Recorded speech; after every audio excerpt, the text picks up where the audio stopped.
মর্মান্তিক পথ দুর্ঘটনায় প্রাণ হারালেন চাচল গ্রাম পঞ্চায়েতের প্রাক্তন সদস্য।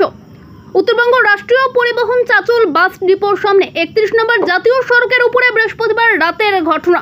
মোটর বাইকে বাড়ি ফেরার সময় জেসিবি তাকে ধাক্কা মারে বলে অভিযোগ। পুলিশ জানায় মৃতের নাম বিপ্লব মণ্ডল, বয়স 35 বছর। মৃতের দেহটি ময়নাতদন্তের জন্য মালদা মেডিকেল কলেজ ও হাসপাতালে পাঠানো হয়েছে। পরিবারের তরফে অভিযোগ করা হয়েছে, ঘটনাটি তদন্ত করে দেখা হচ্ছে। জেসিবি আটক করা হয়েছে, চালক পলাতক। পুলিশ ও স্থানীয় সূত্র থেকে আরও জানা যায়, মোটর বাইকে বাড়ি ফেরার সময় জেসিবি তাকে ধাক্কা মারে বলে অভিযোগ। গুরুতর জখম হন তিনি। স্থানীয়রা দ্রুত তাকে উদ্ধার করে চাচলের সুপার স্পেশালিটি হাসপাতালে নিয়ে যাওয়া হয়। হাসপাতালে মৃত্যু হয় তার। দেহটি ময়নাতদন্তের জন্য শুক্রবার মালদা মেডিকেল কলেজ ও হাসপাতালে পাঠানো হয়। ওই ঘটনায় শোকের ছায়া এলাকায়।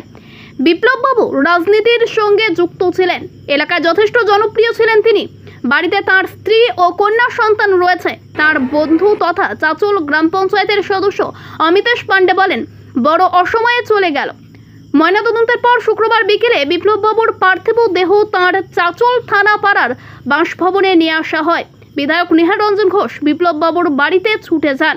বিপ্লববাবুর প্রতি শেষ শ্রদ্ধা ও পরিবারের প্রতি সমবেদনা জানান তিনি। এলাকার বাসিন্দারাও চোখের জলে শেষ বিদায় জানান বিপ্লববাবুকে। ব্যুরো রিপোর্ট, আমাদের চাচল।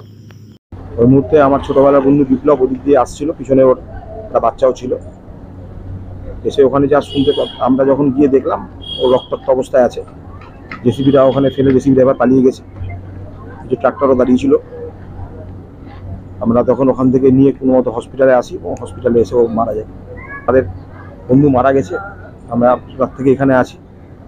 একটা ছোট বাচ্চা মেয়ে আছে, 5 বছর 6 বছর। তো আমরা এখানে আছি এবং এখন পোস্টমর্টম হবে, শেষকৃত্য সম্পন্ন হবে। আমি অমিতেশ পাণ্ডে।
Yes.